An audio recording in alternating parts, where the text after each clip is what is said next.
Hi friends. ஐயோ, நானும் சொல்லிட்டே இருக்கேன் வீடியோ எடுக்காதன்னு கேட்க மாட்டேன். என்னைக்கு என் கோபத்துக்கு ஆளா போறே தெரியல போ.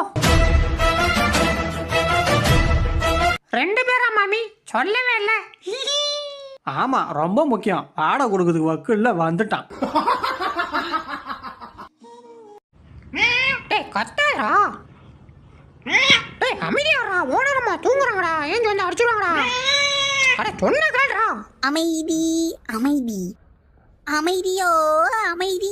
டேய் வாடா, நீ நான் மோத பத்திரம். டேய் என்னடா இங்கே சத்தம்? ஒன்னும் சும்மா பேசிக்கிட்டு இருக்கோம். டேய், இத்தோட வீடியோ முடிச்சுக்கலாம்டா. வீடியோ பார்த்தவங்களுக்குலாம் ஒரு டாடா சொல்லு. டாடா.